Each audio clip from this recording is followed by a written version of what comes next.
Bisa Putri Candrawati dan asisten rumah tangga Ferdi Sambo Susi ini siang nanti jalani pemeriksaan menggunakan alat pendeteksi kebohongan atau lie detector di Puslap 4 Babakan Madang Sentul, Bogor, Jawa Barat.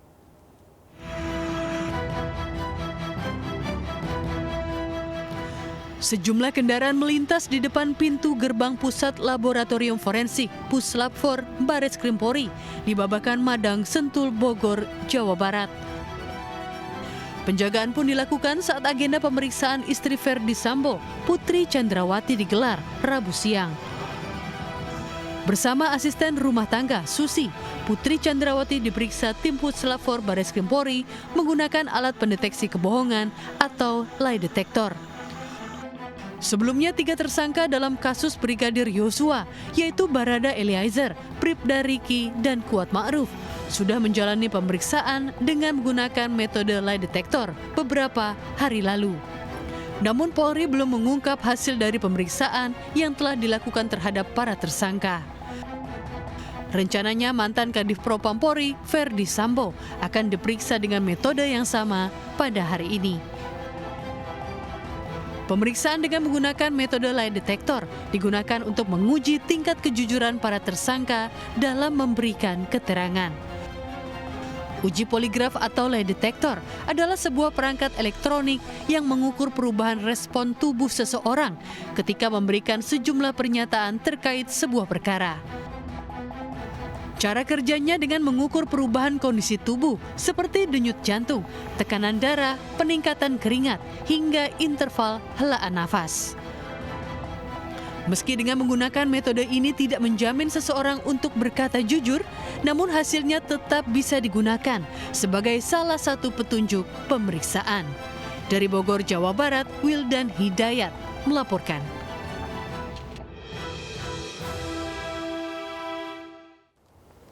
Ya, selanjutnya untuk membahas pemeriksaan menggunakan alat pendeteksi kebohongan atau lie detector sudah bergabung bersama kami melalui sambungan Zoom Bapak Firman Fadilah, pengamat kepolisian. Selamat pagi, Pak. Selamat pagi, Pak Firman. Gimana kabarnya pagi hari ini? Pagi, Salam sehat, Pak. Engkel, Mas Togi. Ya, Pak Firman, mungkin bisa dijelaskan kepada kami bagaimana sebenarnya lie detector ini. Kalau misalnya saya lihat ini ya, kalau di TV series atau di film nih biasanya grafik bentuknya atau mungkin dengan alat yang strum gitu. Nah, kalau lie detector yang Pak Firman bisa jelaskan ke kami ini seperti apa sebenarnya?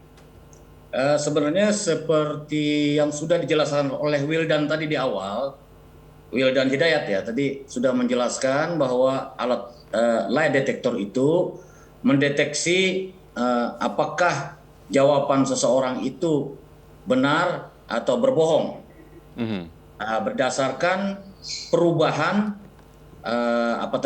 denyut nadi, napas, dan munculnya keringat, elektrolit di kulitnya gitu. Dari situ alat detektor kemudian akan menampilkan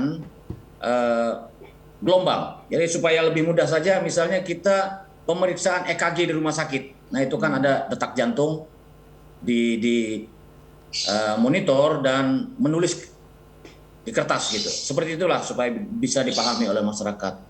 Tetapi kemudian lie detector ini tidak bisa berdiri sendiri. Ada 2 komponen utama dalam pelaksanaan pemeriksaan menggunakan lie detector.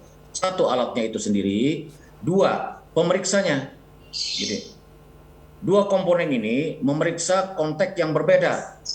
Kalau tadi lie detector memeriksa perubahan fisiologis orang yang diperiksa, apakah denyut nadinya mengalami perubahan atas pertanyaan psikologis yang diberikan, apakah ada perubahan terhadap napasnya, apakah ada muncul elektrolit atau keringat di kulitnya, itu lie detector. Sementara pemeriksanya itu harus juga memeriksa 3 hal. Apakah dalam memberikan jawaban terperiksa itu terjadi perubahan intonasi suara, terjadi perubahan gestur tubuh, mata, gerakan tangan dan sebagainya, itu menjadi satu perhatian dari pemeriksa.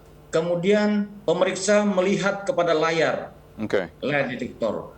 Pertanyaan psikologis apa yang mengakibatkan perubahan fisiologis dari yang terperiksa. Nah, itu yang diperdalam pertanyaan itu. Oke.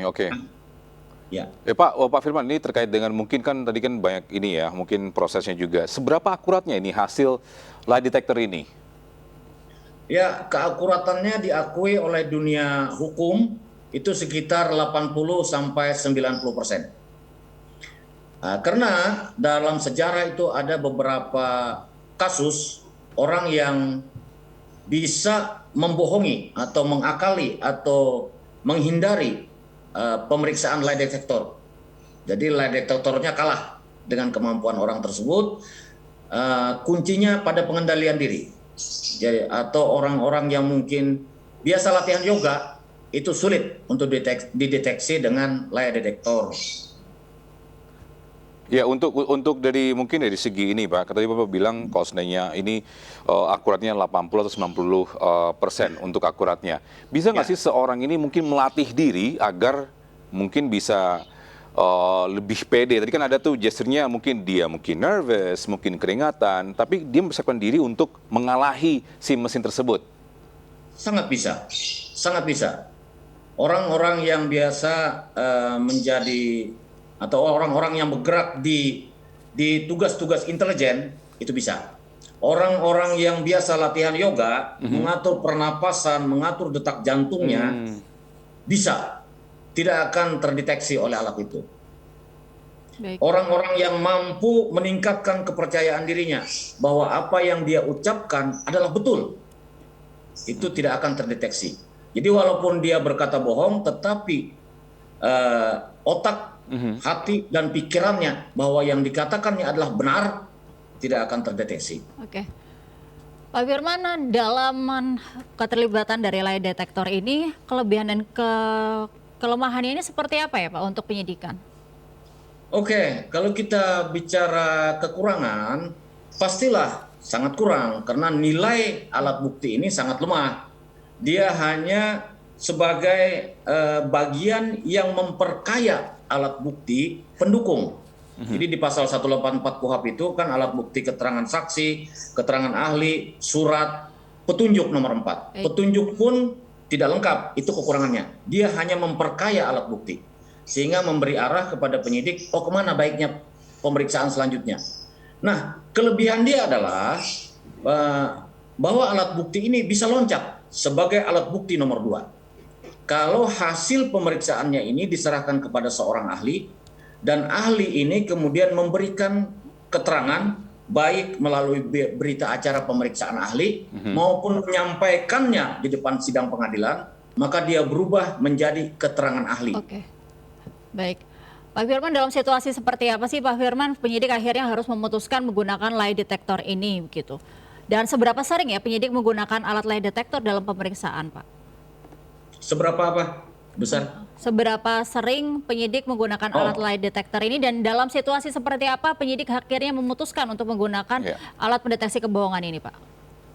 Sebenarnya tidak ada kapan harus mereka. Setiap kasus bisa.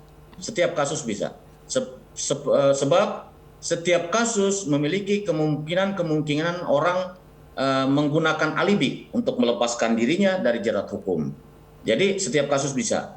Nah, jadi bukan kasus ini saja, tetapi kasus-kasus ringan pun bisa. Baik, berarti apa ada rekomendasi begitu Pak dari psikolog mungkin melihat tersangka ketika mereka ditanyai begitu, ada ciri-ciri khusus dalam psikisnya, oh ini mendeteksi ada kebohongan gitu, akhirnya mereka memutuskan menggunakan alat ini, atau seperti apa Pak biasanya? Biasanya itu muncul karena alat bukti yang ada belum cukup. Jadi harus kita perdalam, kita temukan lagi indikasi-indikasi lain yang dapat menemukan titik-titik yang memenuhi unsur pasal. Jadi belum lengkap berarti penyidikan itu, sehingga lie detector ini diperlukan. Tetapi di sidang ini tidak dibutuhkan, dia hanya pelengkap atau memperkaya alat bukti. Ya, Pak Jadi Firman, cuma memberikan arah kepada penyidik untuk proses selanjutnya bagaimana. Ya Pak Firman, ini kenapa baru dilakukan saat ini dalam kasus pembunuhan Brigadir J? Apakah pernah dilakukan juga menggunakan lie detector untuk kasus-kasus sebelumnya? Oke, untuk kasus-kasus sebelumnya pernah ya, mungkin pernah mendengar kasus Mirna ya, racun Mirna, atau pembunuhan yang di Bali, Angelin Sondak ya, Angelin. Nah, itu menggunakan lie detector. Jadi bukan sesuatu yang aneh gitu. Oke. Dan ini Pak juga terkait juga lie detector. Ini kan bisa dibilang ini kan sebuah mesin ya. Bisa jadi Ya. mungkin mesinnya rusak. Nah, seberapa akurat itu bisa ini ya mengetahui hasilnya atau solusi dari hasil pemeriksaan lie detector? Oke. Tentu alat yang digunakan dalam penyidikan itu adalah alat yang sudah diperiksa ya, sudah lulus uji dulu baru dipakai. Jadi kemungkinan untuk rusak sangat kecil. Hasilnya dari lie detector itu cuma no deception indicated atau deception indicated, dua itu. Nah, konteks menyeluruh dari itu adalah persepsi dari pemeriksa berdasarkan tadi ada gestur, ada perubahan suara, ada pertanyaan-pertanyaan yang sangat berpengaruh terhadap fisiologis terperiksa. Jadi ada konteks subjektivitas dari pemeriksa. Karena alat lie detector hanya menghasilkan dua, no deception indicated atau deception indicated. Selebihnya ya pertimbangan penyidik, persepsi dari pemeriksa. Ya, Pak Firman, ini mungkin terakhir juga mungkin untuk harapan dari ini ya nantinya pemeriksaan Bu Putri Chandrawati dan juga rumah tangganya juga apa yang jadi harapan dari hasil lie detector ini juga? Ya, hasil lie detector ini membuka celah baru untuk proses penyidikan selanjutnya. Ya tadi memperkaya alat bukti yang ada gitu. Itu yang dituju. Tetapi untuk ini menjadi alat bukti di sidang tidak, kecuali dia dirubah menjadi keterangan ahli gitu. Oke. Baik, Pak Firman Fadila, pengamat kepolisian, terima kasih telah berbincang bersama kami. Salam sehat selalu, Pak.